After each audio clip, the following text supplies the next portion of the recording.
for joining me for another Hot Toys figure review. I just received this in the mail today, so I was very excited to get it, and I can't wait to open it up and have a closer look. This is obviously the front of the packaging, standard Hot Toys shoebox packaging. As usual, nothing much going on the sides, the bottom or the top, and then you got your warnings and other info on the back of the box. And here is the artwork insert, which is the first thing that you see once you remove the lid.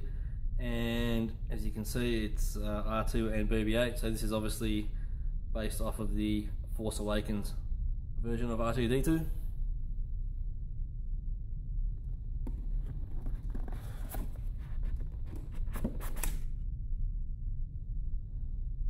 And there he is sitting in the tray with the accessories, which are very few. So here's a closer look of the figure in the tray, along with the accessories, which, as I said, there are not very many. Some batteries and a remote control. Here is a closer look at the accessories, or I should say accessory.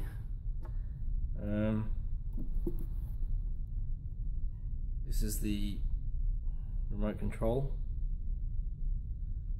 I believe the W is the button. So of the 8 batteries that you get with it, the 3 smallest batteries go in the remote, and the other 5 go in the head of the R2-D2. You also get some instructions. Tells you how to pull the head off, how to install the batteries, etc. How to work the remote, how to work the retractable middle leg,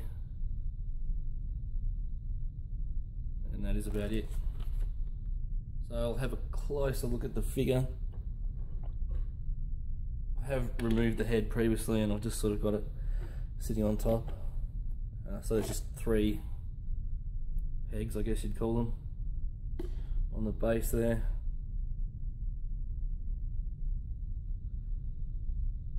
And as you can see, that's where the batteries go.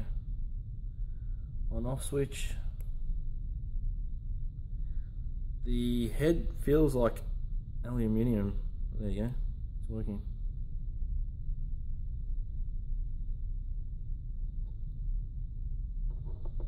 Oh, I think it's touch activated.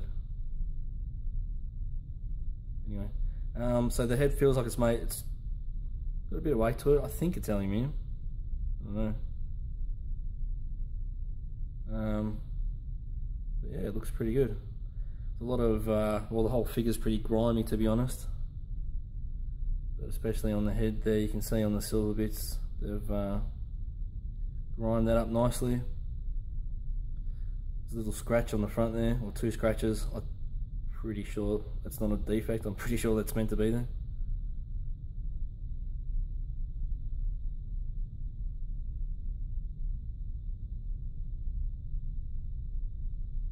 Yeah, pretty nicely done.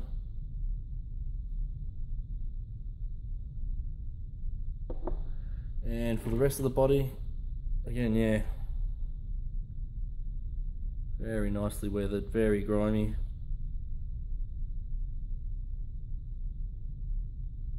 More scratches here and there.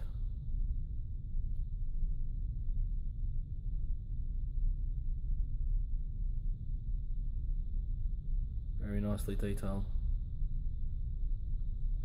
And the middle, oh, there's wheels obviously on the bottom. The middle leg is sort of just spring loaded.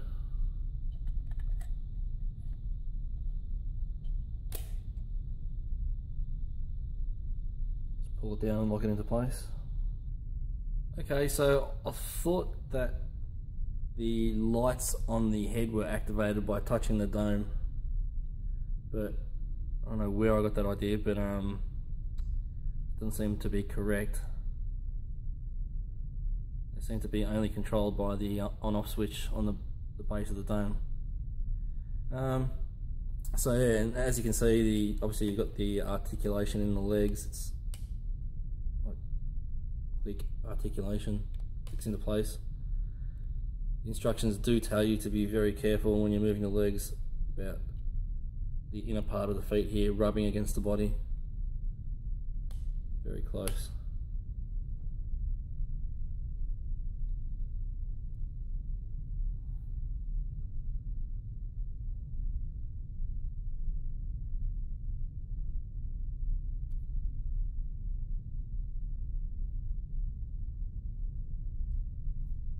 Okay, so I've got the remote control, and it appears that this eye, for lack of a better word, receives the remote control signal. So, and I'll just test that out now.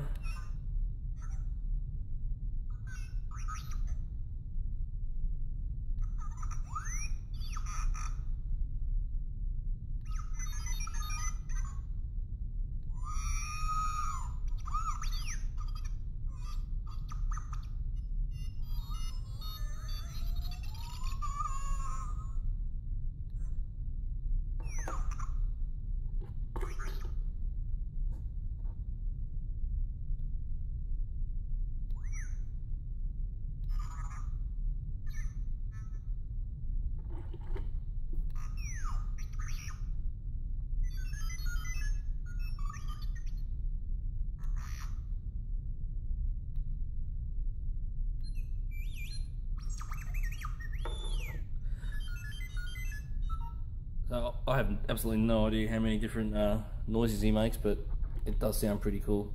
Now, I just wanted to say a bit about the colours. The colour of the body, which is sort of more of an off-white than I can't remember exactly in the movie. In the movies, if he's more white than this, or if this off-white colour is screen accurate, but it's not a problem for me. But the blue, again, I don't have a problem with the blue either. I've seen some people questioning whether the colour of the blue is screen accurate, but as far as I'm concerned, it depends on the way the figure is lit and the way the actual R2-D2 character in the movie is lit. Sometimes it looks too bright, sometimes it looks spot on. So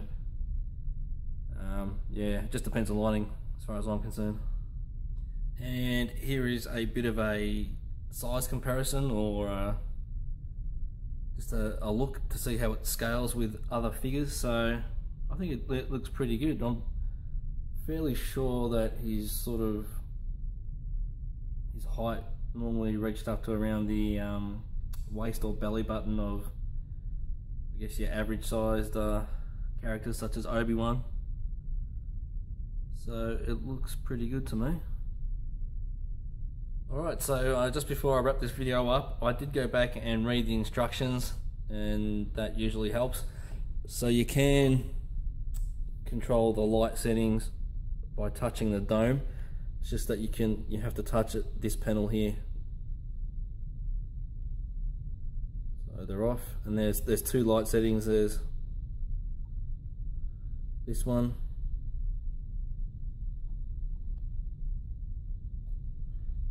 and this one where all the lights are lit up. I would have liked a third setting where these three lights are turned off and you just have the coloured lights and those rectangular lights going. That would have been nice, but still pretty good the way it is.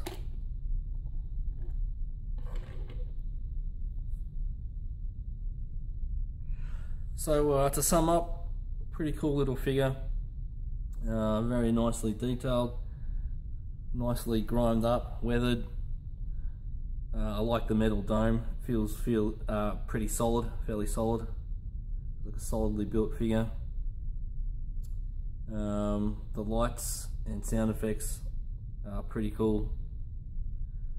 So yeah, not too bad at all. Alright, that is it. Thanks for watching, guys. I hope you enjoyed the video, and may the force be with you.